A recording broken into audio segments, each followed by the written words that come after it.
Hey, do you teach yoga? Have you ever trained to lead yoga classes, to be a yoga therapist? Have you ever owned a yoga studio? Maybe even just wondered what it was like for the women and men up there in front of the room on their mats, leading you through endless Surya Namaskars, down dogs, and pranayamas galore? Well, these are their stories, and mine. I'm Rebecca Sebastian, a 20-year yoga teacher, 10-year yoga therapist, yoga studio owner, and co-founder of a yoga-focused nonprofit. I've done a lot in the yoga world over the last 20 years. Pretty much everything except had a water cooler. You know, a place to share stories, talk about struggles, successes, and find other people who do the same thing that I do. Welcome to Working in Yoga, a podcast and substitute water cooler for yoga folks to connect and build community, to share our unique profession, our challenges, and our journeys with the world.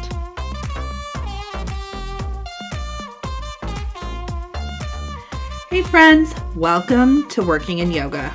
This is another in the series, What Nobody Told You. This one is for the newer yoga pros, but if you have been around for a while, take a listen and let me know if this was your experience too. Let's get into it. I want to start today with something that sounds simple and isn't. Something that if someone had said to me very clearly and early on would have saved me years of confusion and a lot of unnecessary pain. Here it is. There's an order to building a yoga career, a sequence, and almost nobody tells you directly what that is. Instead, what happens is you finish your training and you're full of enthusiasm and knowledge and genuine love for this practice. And you get hit immediately with a wall of noise about branding and niching down and building your email list and finding your signature style and developing your unique methodology before you've even taught 100 classes, before you've had a hard student, and before you've had a season where nothing worked and you just had to figure out why. And if you're anything like most of the yoga professionals I know, you spent years trying to skip to the end of the sequence that nobody told you existed, trying to be original before you were excellent, trying to stand out before you had anything truly distinct to say. So today I want to give you the sequence because it changes everything. The yoga industry has a complicated and largely unexamined relationship with expertise. On one hand, we have incredibly rigorous training pathways, hundreds of hours of study, practicum, continuing education, advanced certifications. The commitment to learning in this community is seriously incredible.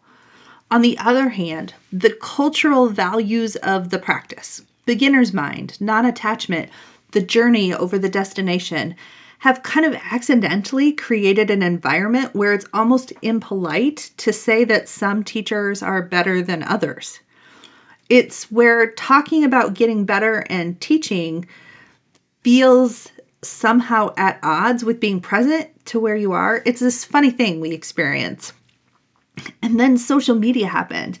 And suddenly the pressure wasn't just to be good. It was to be distinctive and visible and branded and findable and original, like immediately, before you had any experience to back any of it up. So you have an industry that simultaneously overtrains and underdevelops its professionals. Lots of hours in a training room, very little honest conversation about the long arc of mastery. Nobody's sitting you down and saying, this is going to take longer than you think, and that's not a problem, that's just the job. Nobody told you that the sequence of events was this way because sequence implies a timeline, and timelines are bad for enrollment. So here's what it looks like when nobody tells you the sequence. You're 2 or 3 years into teaching and you feel behind. Everyone around you seems to have a thing, like a specialty or a style or a brand or a following, and you're still figuring out who you are as a teacher. And you consume content constantly, looking for clues about what makes you different. You rebrand, you niche down, you unniche, you build a website that you're embarrassed by 6 months later. You feel undefined and derivative, like you're teaching other people's yoga instead of your own. And you interpret that feeling as a personal failure rather than as a completely normal and necessary stage of development. If you all could have seen my first website, oh my gosh. Or perhaps you go in the other direction. You find your signature style fast, like maybe too fast, before you've taught enough to know what you actually believe about the practice of yoga, and you build a brand around an identity that you then outgrow. And then you're stuck either pretending or burning it down and starting over again. Both of these are symptoms of the same problem. You were handed a roof before anyone showed you where the foundation goes. The teachers who seem like they have it figured out, the ones with big followings and the clear brand and the thing that is unmistakably theirs, almost without exception, spent years at the foundation phase first. They just didn't post about it. Nobody posts about the years of teaching 6-person classes and experimenting and failing and figuring it out. They post about the arrival, when it makes everyone else feel like they missed a step. You didn't miss a step. You just weren't told what the steps were. So here's the sequence of events. Write it down if you need to. First, get better. That's it. That's the whole first phase. Teach constantly, study seriously, get feedback and actually use it. Try things that don't work and figure out why. Develop your eye, your instincts, your capacity to read the room and adjust. Become genuinely, undeniably skilled at the craft of teaching yoga.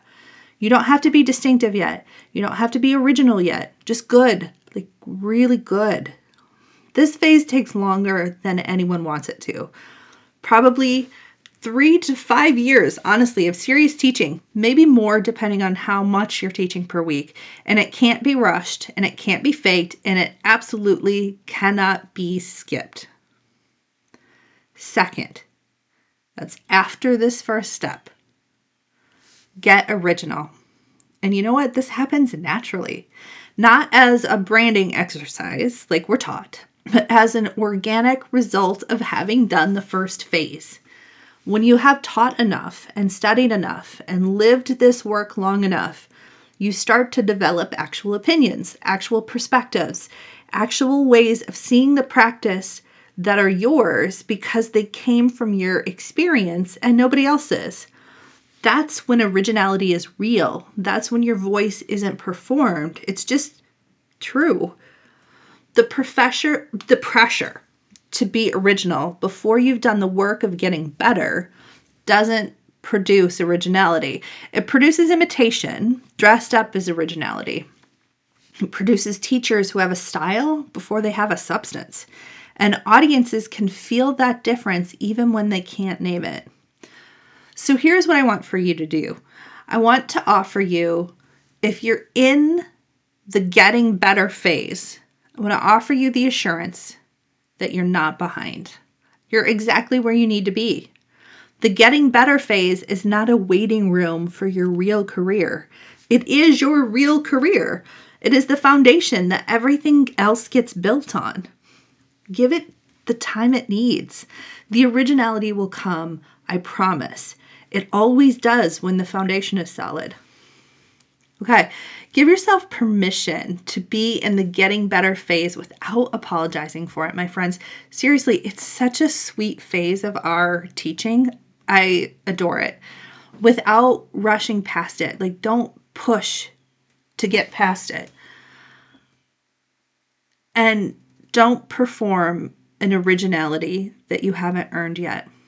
Better first, original second, in that order. Always in that order. Okay, if you like this short episode, stay tuned every Monday for more in the series, What They Never Told You. Thursdays will be our regular longer episodes and interviews.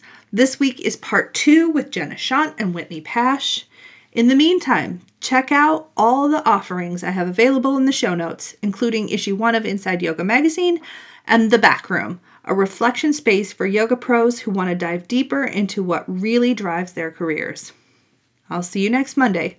Let's go get to work, and I will catch you around the water cooler next time.